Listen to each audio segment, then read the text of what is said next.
we're gonna raffle out a nice prize. I think I'll give you a choice if you want to go to Catalina Island or if you just want a Target gift card. You choose whatever you want. I always recommend going to Catalina Island because it's kind of leaving LA, going to Hawaii without flying to Hawaii, right? You're in the island, you experience it. It's a smaller island, but it's a lot of fun, to go over there, especially during the summertime like this. It's great.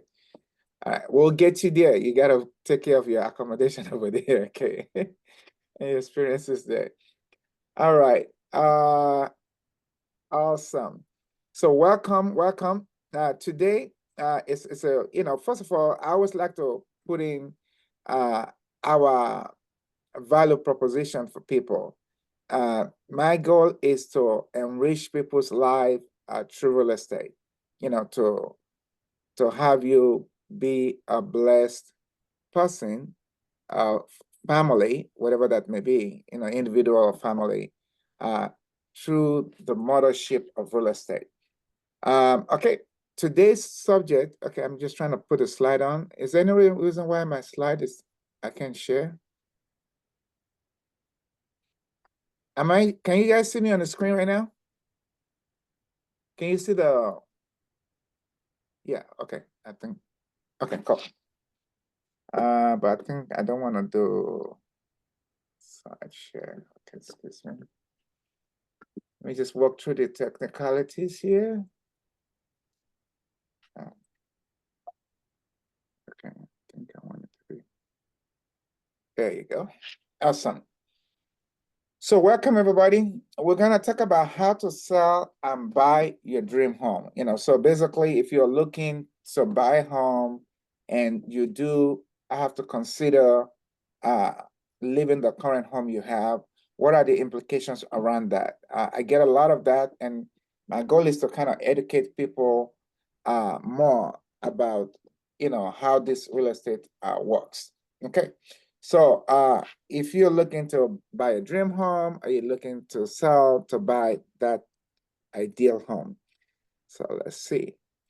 So you are basically, your standard right now is maybe you own a home. It could be you own a condo, a single family home. Maybe you own even an investment home, and you want to buy the ideal home for yourself.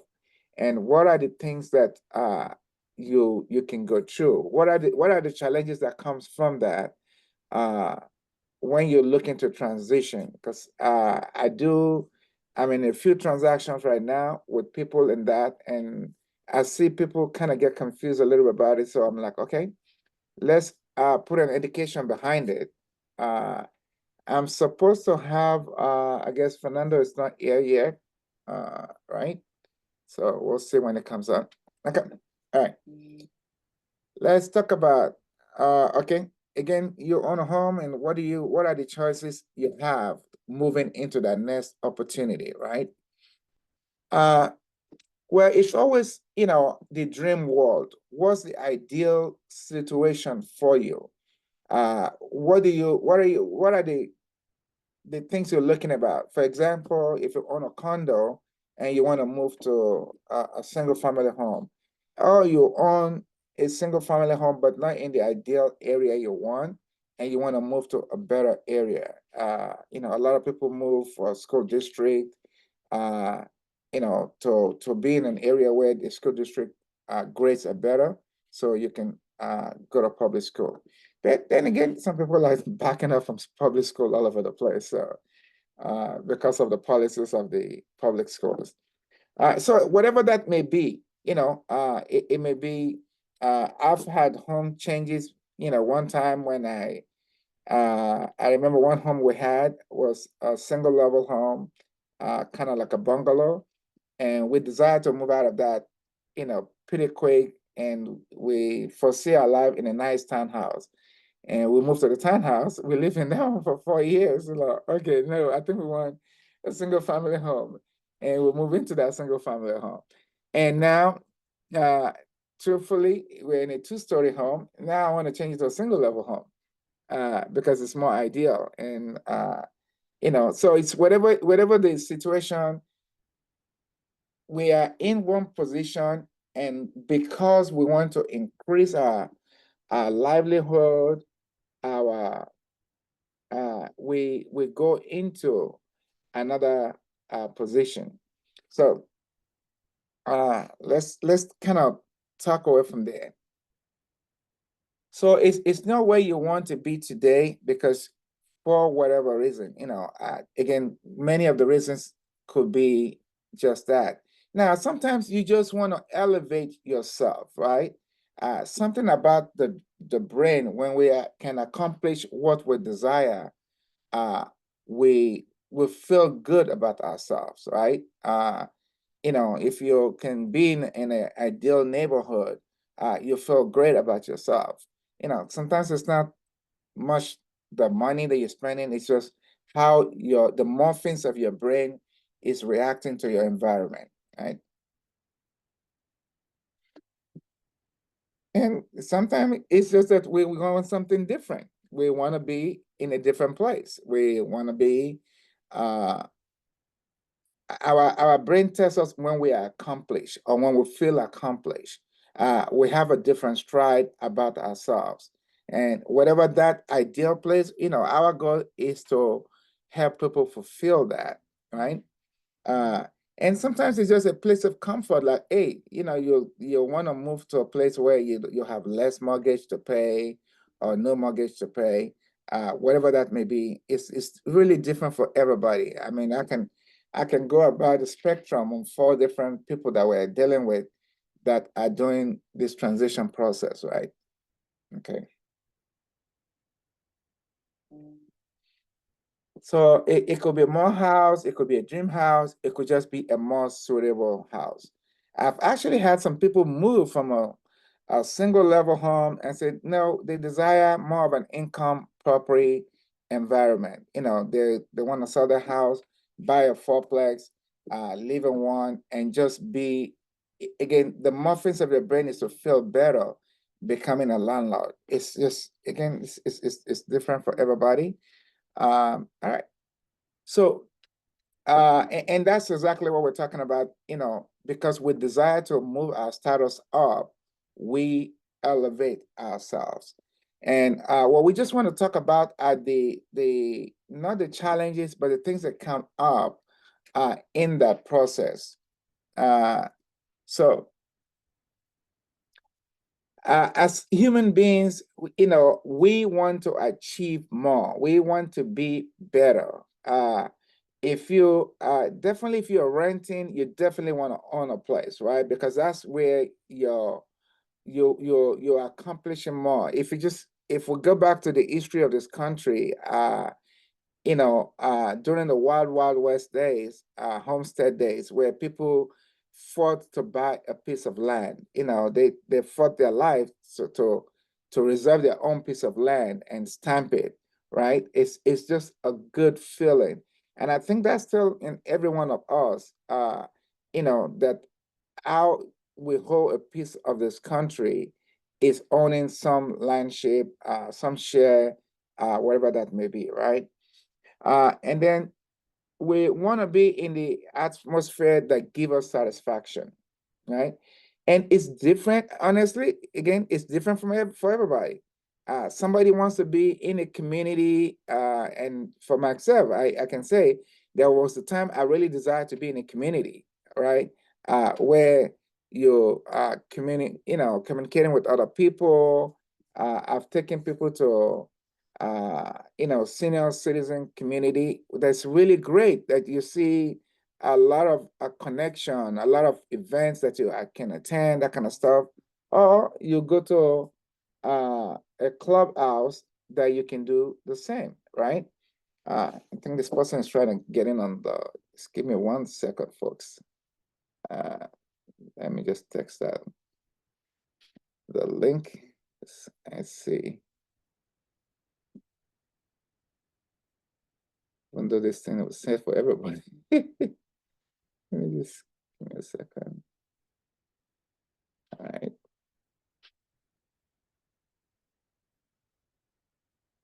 All right. That's actually okay.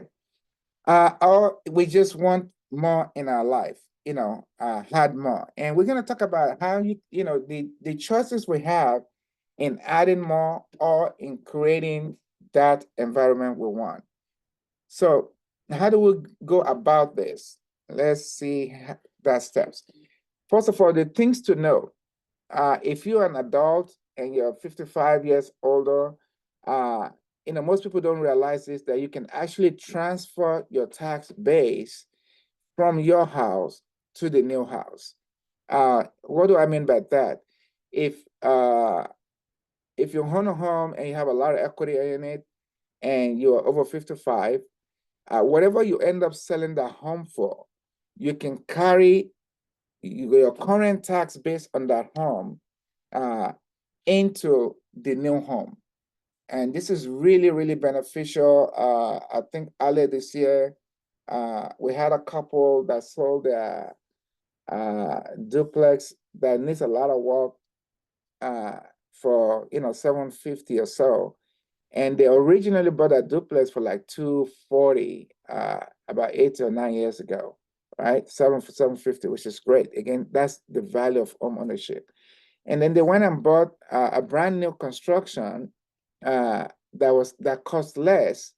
So instead of paying the tax base of the brand new construction, they carry their 240 tax base on their old house into the new house. That saves them about $400 in tax payment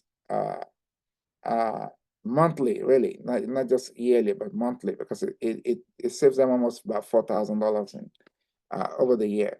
So that's something to consider.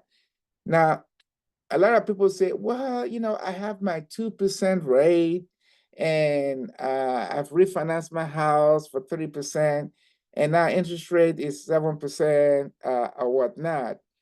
I wish I had a chart here for you guys to see how rates have been over the last really 40 years. If you go back to 1989 to now, at one point rate was 16%, right? I remember when I bought my first house in 97, rates was 8.4%. So we're actually still in a lower rate.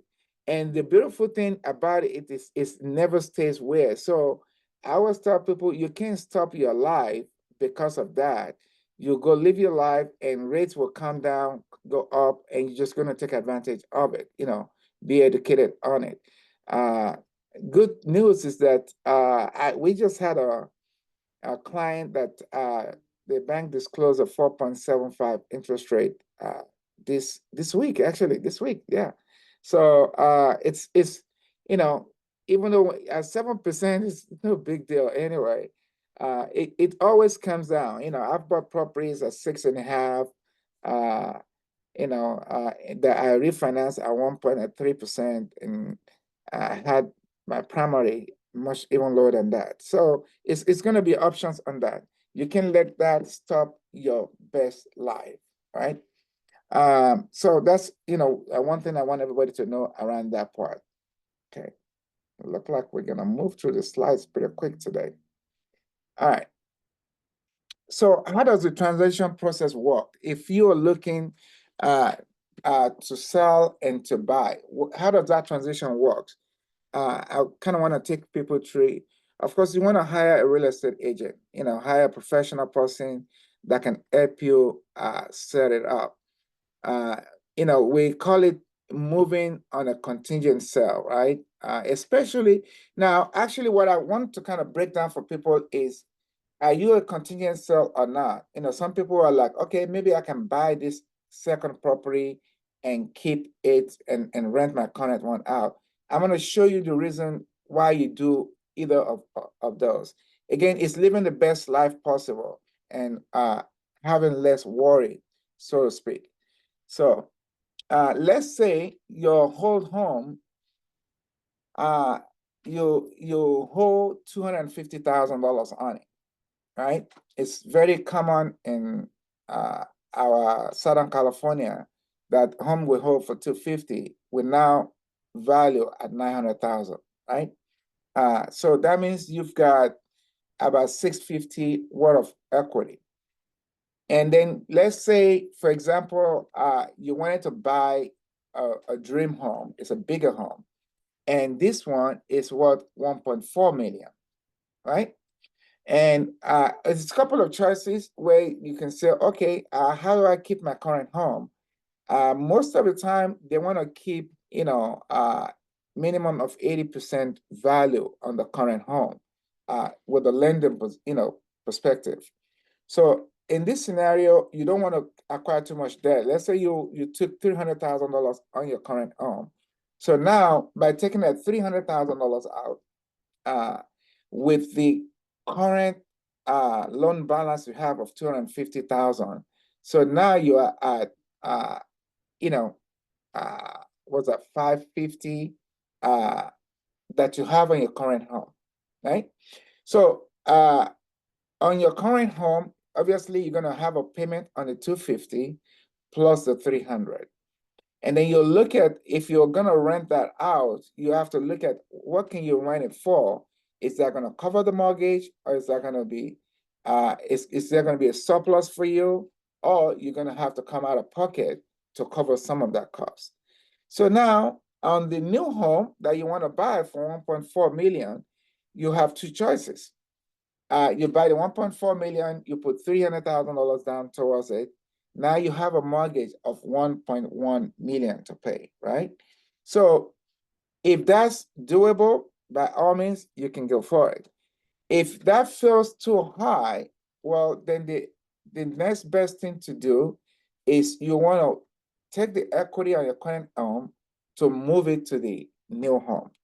So you take the equity on the current home, meaning now you sell the home at 900. Now you're taking the whole 650 into the new home. Now, there's also another layer on that.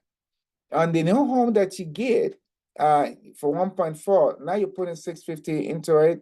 So you have a 750 mortgage, much manageable than a $1.1 million mortgage, right? But not only that, because you can carry the tax base. This doesn't matter how old you are. It can be 20 years old. Well, if you're a couple, okay, you can carry the tax base from the old home. Okay, actually, let me take that back. You can take the equity as a couple with no problem, no capital against tax, all right?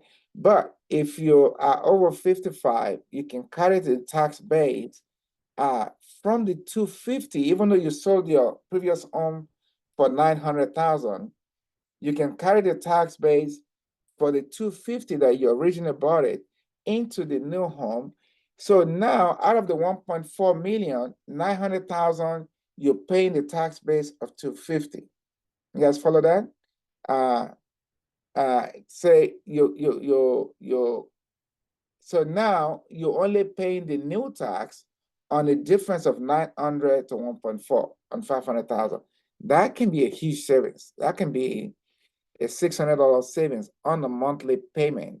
So, either way, we just want to let you know, these are the things that you consider when you're selling to buy.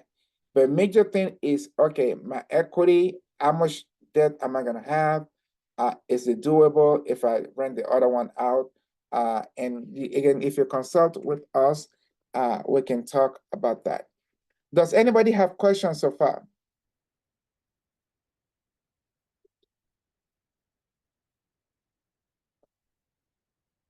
Okay.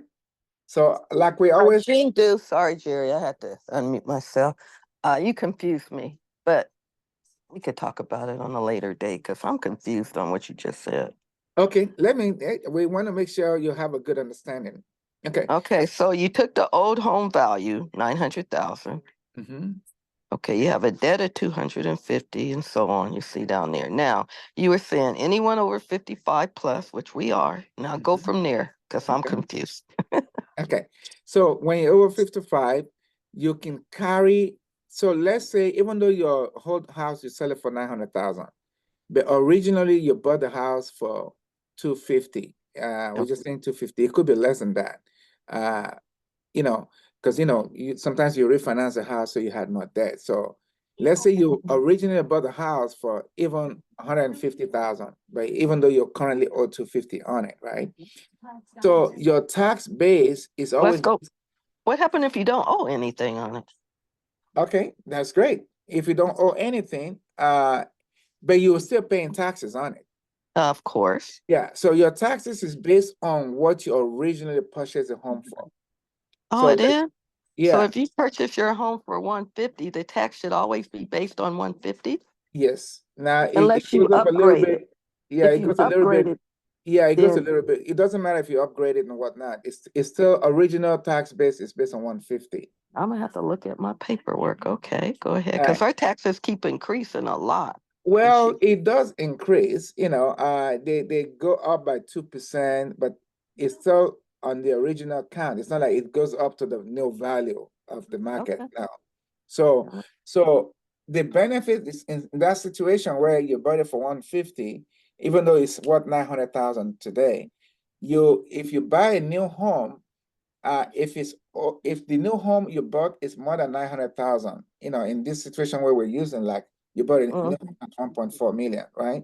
Mhm. So normally on the 1.4 million, your tax is supposed to be based on 1.4, which is going to be around 16 to $18,000 a year, right?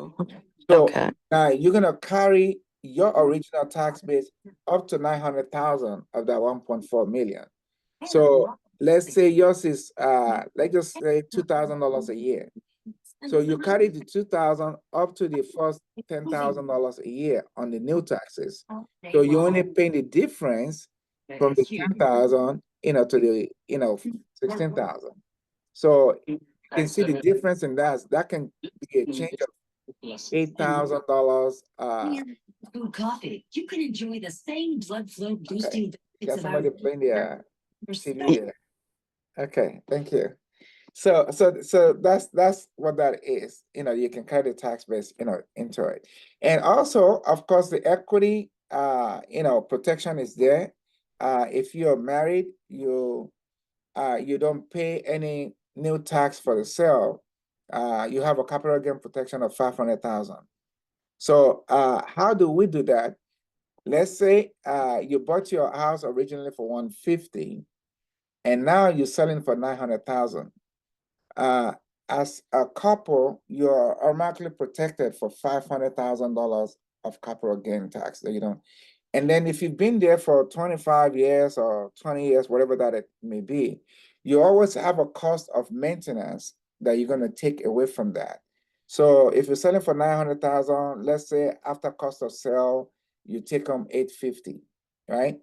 After 850, you're protected for 500. So now it's only 250. And if you originally bought a house for 160, normally that's $110,000 of capital gains tax you're supposed to pay. But they allow you to deduct any improvements that you've done over the years. And in California, it's easy to calculate, even $200,000 in improvement over the years. So you pay no capital gains tax too. So it's just a lot of benefit there. If the whole house is sold to the new house. Now, what I'm also showing is that in the situation where you say, okay, I owe nothing on my house, or I'm just gonna rent it out, and then I will take equity out of it to buy the new property I'm buying. So if you hold nothing, obviously you can take 50% equity out, which you will not have 50%, the new mortgage to cover, and then the new mortgage on the new property, but you'll have, the money you put down on it. So anybody else have any question? Yes, sir. I do have a question. Good morning. This is Nosiyaba. So I'm wondering how you pull out equity because I've been trying so hard to put money together for a down payment on a second home, and I'm just getting to know that you can pull out equity from an existing home. How do you do that? Is the question I have. Okay, cool. Thank God. Fernando, thanks for coming in. Oh yeah, I guess I got here. I don't. Yeah, that's good. All jump right. in. So can you answer that? Fernando is a. Oh, I didn't hear the question, Gary. It was. All right. So it was asking, how do you pull out equity on a property if you want to buy a second property? If you want to buy a second property, well, two things. A, is the second property to occupy or as an investment? That's important to know up front. And then going back to the question, then you could do one of two things. You could do an equity line if it's favorable. In this market right now, I don't, necessarily recommend equity lines that are very large because the rates are for the most part in double digits on those. Now, as the Fed starts cutting rates, those may come down a bit. So that's obviously what it's looking like going into the future. Or you could just do a cash out refinance on the current loan that you have, depending on how that looks. Because if you have a very, very low rate, you're obviously going to give that up and go to the market rate. So it's one of those things where you have to kind of equate it out and see how it works out best for you. Okay, so it sounds like it needs to be really looked at and reviewed to see what's the best way, for one, which is exactly what we're talking about here, that, okay, if you want to take money out to buy the second one, or if you need to sell that one in order to buy the second one. Yeah, and so that's another thing that's a good point, Gary. Just yesterday I had two clients that are they would like to keep their house if they can to buy this next house that they want to buy because their families are both growing, more kids. So we analyze both. Okay, with the money you have and leaving the house alone, can you get to where you want to be, and can you be comfortable also with these payments? And in some cases the answer is yes, and in other cases no. That it works out that huge amount of down payment they would have because of the sale of the house puts them in a comfortable position when it comes to the new house, because the new house obviously is going to cost a lot more. So yeah, depends. All right, that's great. Okay. All right. So the transition process, if you decide to go into selling your home, obviously you want to make the home marketable, right? Get it ready for the market, make it look better. It's always good to present your home in the best shape possible. I think I went to view a home last week, and the agent kept calling me up, like, the sellers wants to know what's the buyer's reaction to it. And I was kind of reluctant to say anything for a while, but he kept asking that question, like, please, I need to give the seller the feedback. And I said, well, okay, if I would tell you to tell your clients to, number one, pack up their stuff that's all over the place in the house, right? And number two, have the place cleaned up so it looks the most presentable. They price it decently well for the area, but it doesn't show as good as some of the homes in the area like that. Even though the floor plan, everything should have worked for my client, but she just can't see beyond the mess that's presented in the house. So it's always good to market the home well if you want to get the most out of it. Like, hey, if you're looking to sell your home to investors, no problem. They don't give a damn. But if you're looking to sell it to a regular buyer, it's got to look the very best possible. So that's number one thing. And then understanding, that even this is your dream home. In other words, once you set up your home to buy a new home, and you get it, number one, you want to secure a buyer for your home, right? You secure a buyer, that's when you know for sure the equity you're taking out towards the new home. And what I've also found out that's been a stumbling block for a lot of homeowners that own a home is now they want all of a sudden this perfect home. And it's always tough, even when you go to new construction. I've taken people to a new construction place and like, oh, I would like this one to be like that. I would like that one to be like that. I'm like, okay, it's the same thing for resale. You don't always get a 10 unless it's custom built. Custom built that is built to your own specification, right? Where you bought a house, you tear the house down. But even that, I remember a good friend of mine, we both bought a house and he tore it down. And It designed his dream home, which was really great. 2 staircase and all that stuff. I went there and he showed me, said, Gary, you know what? After the construction started, I realized I would have preferred the kitchen to be on this side of place, but it was so much hell to get to the construction point. It took almost a year for them to get to that. That is like, I'm not going back to change anything with the city. So even when it's custom built, and that was a dream home, really. It was about 4,600 square foot home that this guy, put together. You can still find that there's still some things missing. So I would say if you can find 80 to 90% of what you want, you're right there. Sometimes, we're showing people homes like, oh, this is a 10 out of 10. I love this place. This is everything I want. That's super great. It's just a perchance. So it's just being aware of that. Again, you don't want to go into that new home looking for it until you secure an actual buyer for your home.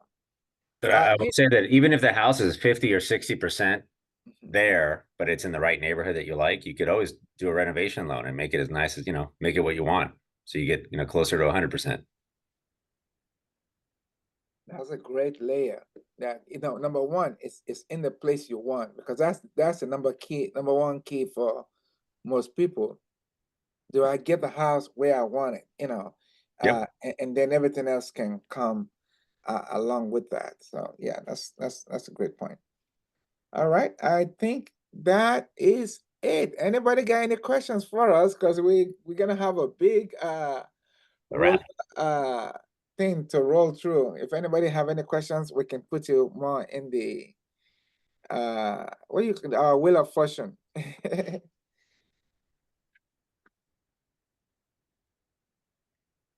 Jarius G, what is a renovation loan? Is that the same as pulling an equity line out?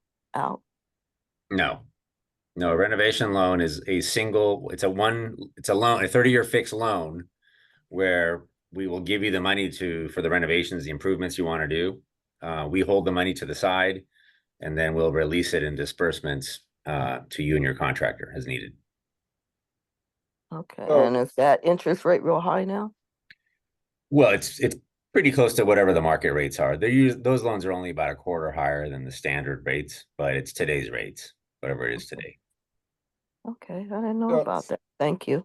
Yeah, so basically what that means is that if you are buying a home and it needs some work, and rather than you using your own money to do the work, you will get a loan alongside of, let's say you're buying the property for $800 and you need another $80,000 to make the house right. On a contractor, it's not going to be a handyman doing the work. They got to get 3 contractor bids for it. And so basically the bank will give you $880 loan, and they will disburse it for you, the 80,000 in increments of the project being done, correct? Yep. All right, that's awesome. All right, any other questions? Rita has a question. Okay. All right, Rita, go ahead. Good morning. Good morning. I just want to find out. This is my first day here, and one of my friends invited me. But I want to find out if a foreigner, somebody that came for visiting, can buy a home.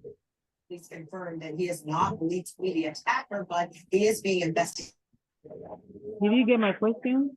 No. Can you repeat it? I think we had a little interruption. I'm sorry. Yeah, there's a little noisy background here. So I was asking if somebody that is not situated here but comes and goes, can the person buy a home here? Okay. Fernando, can you answer that? It was very blurred. Like something was on behind. What was the question? Okay, Gary? so the question is, if somebody is from out of the country and they come in here and go, so I guess the question is, do they have are they citizens or residents here, or can they buy as a for people that non-foreigner? they don't have a social security, I would assume, right? All that foreign national programs are pretty much about the only thing that's available out there right now. So can you tell us what the foreign national program entails? Well, most foreign national programs, they look at the performance of the property because they know that they're going to be you know, half here, half, you know, back in their home country. So they look at it as what would the property rent for it typically for you. They don't really look at income. Very, you know, you may get a letter from the company you work for or something. It's an equity-based thing. Also, those programs all require high down payment. So typically 20, 25, 30, 35% down, depending on all the parameters. So basically, I think what I'm hearing here is that in a situation like that, they've got to put enough money down that the market rent for that property, Performs for the property, just in case the bank will has to pay the take it mortgage back. for the property. Yeah, because the bank is looking at it, hey, if we end up with this property for any reason back, you know, we want it to at least pay itself. Yeah. You know, until they get rid of it. Yeah. Anybody else? Thank you, Rita, by the way. Yeah, that's a good question. Anybody? Jerry is G. I have a question. So what happened if you want to buy a house in another state? Okay. Well, as an investment, It could be an investment or it could be a family, like my son live out of state and, you know. well, if your son lives in that state, then you should be able to, you know, help, you know, use him and help him, you know, get the home. You can be a co-signer, and then you can do it as an owner occupied transaction, which means you get better rates and potentially opens you up to lower down payment.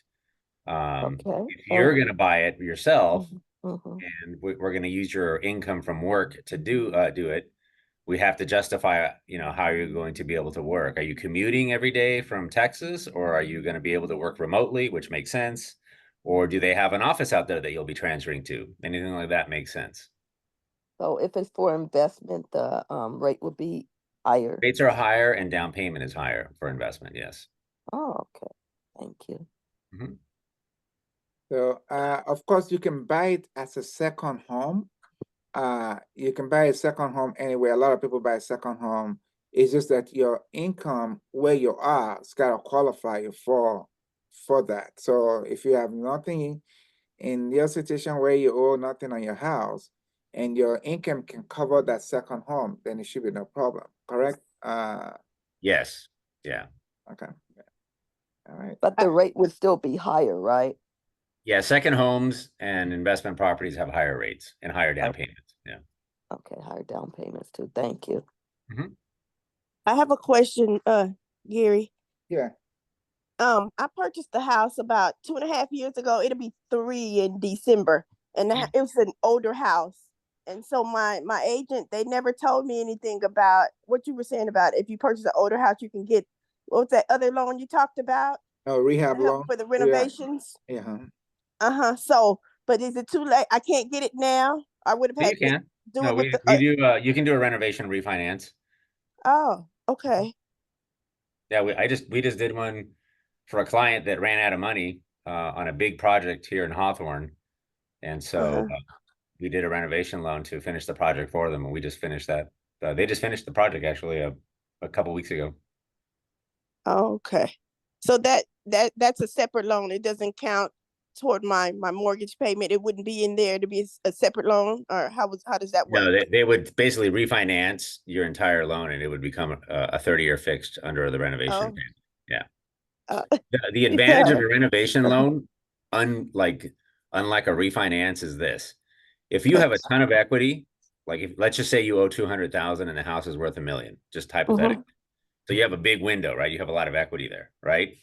Okay. And if you only, let's just say that the project you want to do to your house is 200,000. So we're going to basically do a $400,000 loan. We're going to take your 200,000 plus the 200,000 and give you a loan for your renovations through that.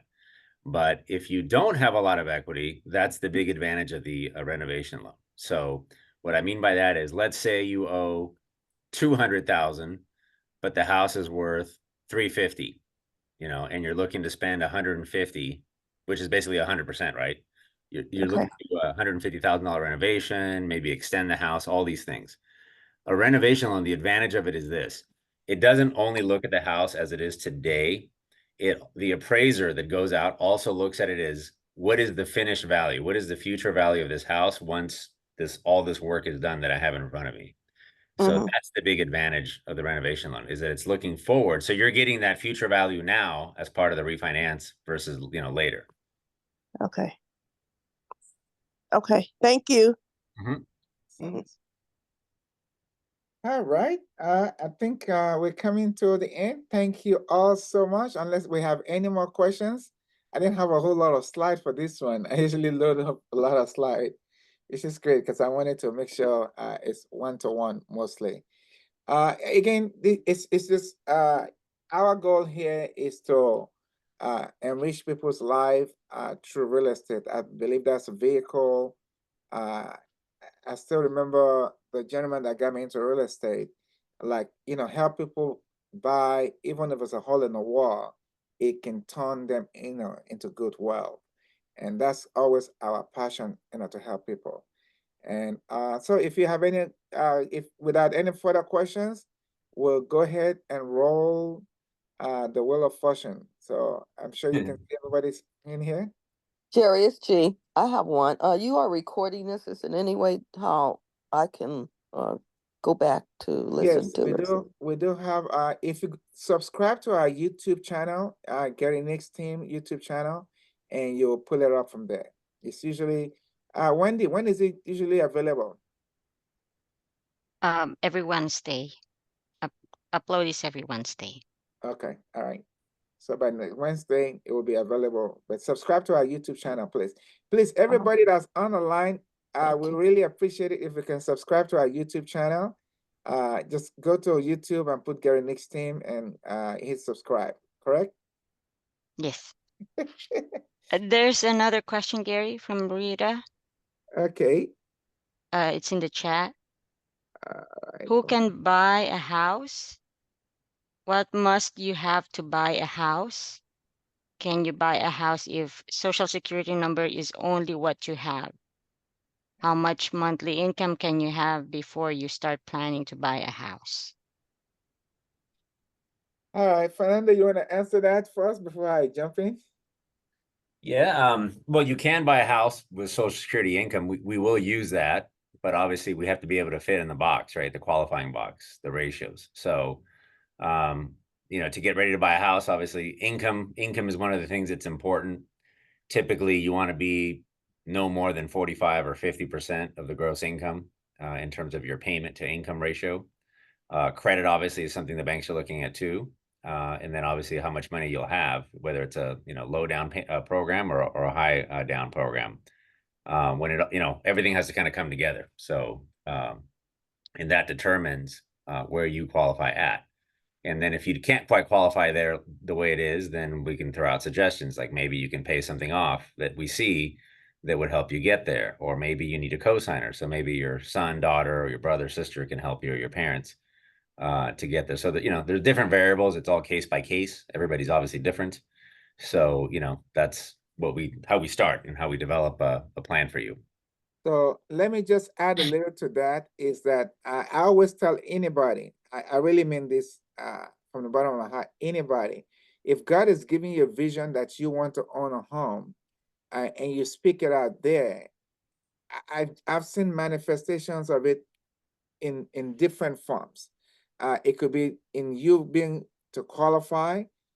It could be in in the universe opening up to you. I don't want to mention God too many times, with the kind of society we are in. But if you have a vision, for it to happen, there must first be a vision. And when that vision is up, our goal is, if you can meet with us, is to enlarge the cost of your, the good book talk about in the book of Malachi that, windows of heaven to pour out blessing. And I believe that window is opening our eyes to see what we don't see the previous day, to enlarge what's possible for us. So yes, we'd love to talk to you. We'd love to converse with you on that possibility. Thank you for the question. Any other? Okay. There's another questions in the chat, Gary. Okay. Let me look at the chat now. Must you always have a down payment to buy a home? There has to be some form of down payment unless you're a VA. Now there are Halfa, I mean, maybe.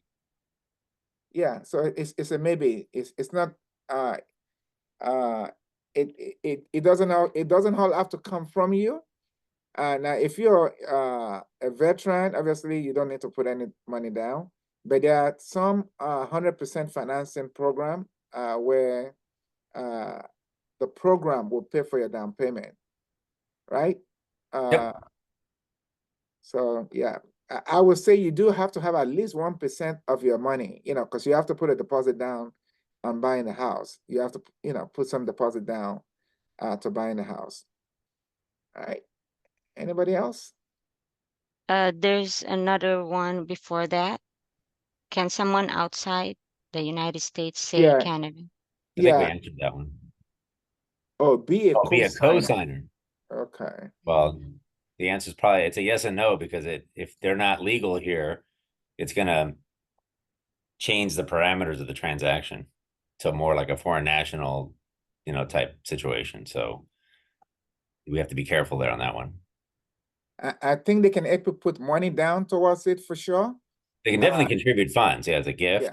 But to add them to, you know, if we're going to try to quote unquote use any kind of income they have and they don't have a social security number, that's going to make it difficult. Okay. Awesome. All right, we got a lot of Jerry, I have a question. It's Jean. You said there are programs that give, is it loans or grants that these programs give for a down payment? They're both. Some people have grants, which is the grants though typically have much higher interest rates to their programs.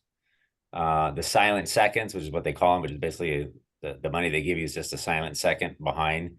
Those typically have more favorable terms because they know they're going to get their money back down the road. So there's no programs that give free down payment, right? That would be a grant program, like I said, but the few that are out there that do grants, they like I said, the rates are just much higher on those programs.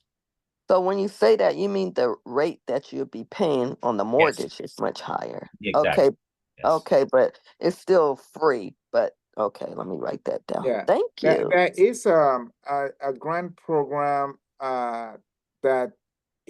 there's some kind of program called community loans, and it's in the census tract. You have to buy in an area that's probably low to moderate income people reside in. It's in every part of the country, by the way. It's a lot more available in the West Coast. You know, we have to look at specific addresses, and if you buy in those tracts, you can get a grant for down payment, a grant towards closing costs. You know, so it's just finding the right property. And some of these tracts are not bad at all, but you know, most of the time it's not. It's going to be in a low to moderate income homeowners or residents, you know, stay in those homes. So again, we can explore all of that through conversation and exploring what's possible for people. So you meaning that you have to buy in like a low poverty area? Yeah. Yeah, they call them census tract areas. We look at the censuses, and that's how we find what areas are available and which ones are not. Okay, thank you both. There's another one in the chat from Marlo. Okay. The answer is no. VA loans are for primary use only. Well, can a veteran use the no money down program on a second home? Now, let's qualify that. If you have your current home that was a veteran that you've refinanced or conventional, and then you want to use a veteran loan again on another home, I believe you can do that, correct?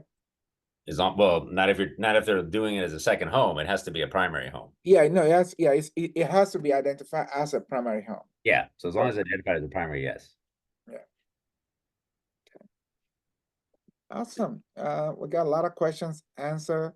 So now the wheel of fortune has got to be like a real big wheel now, right?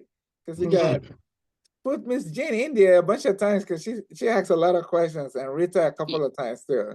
Yes. Okay, Also, there's another one all in the right, chat. all right, what's that? Is the closing cost It is? grant a loan too? Yes, it can be. Yes, it can be. It just depends on the program. Like, I mean, we're not talking about the financing today. We're gonna talk about that next month, about different ways to finance a home, especially with all the great opportunities out there that's come. But yes, there's times, even in the Cal Alpha, Fernando, you can attest to that. Cal Alpha, you can get some part of that towards. Oh, but they're mentioning a grant, right? It's a closing cost, a grant. Well, Cal Halfa has those zips for the closing, but they're not grants. They're not grant. That's true. That's true. It just keeps added just more on the back of the loan. Yeah. Yeah. Okay. So, but they have programs that have that. Like I was just talking Yep. about the census track. Census track can give you 7,500 towards your closing costs, and that's a grant that goes away. So, all right. Well, thank you, everybody. We appreciate you all. Next, I think it's kind of leading to talk about the different ways to finance real estate. Next month, we're gonna talk about that. And I'll probably have Fernando back on that one to talk about it, and have some other people to help us with different ways we can finance real estate. At least the money that's out there now, because a lot of money are getting dried up now. So we'll see where the monies are available. Okay.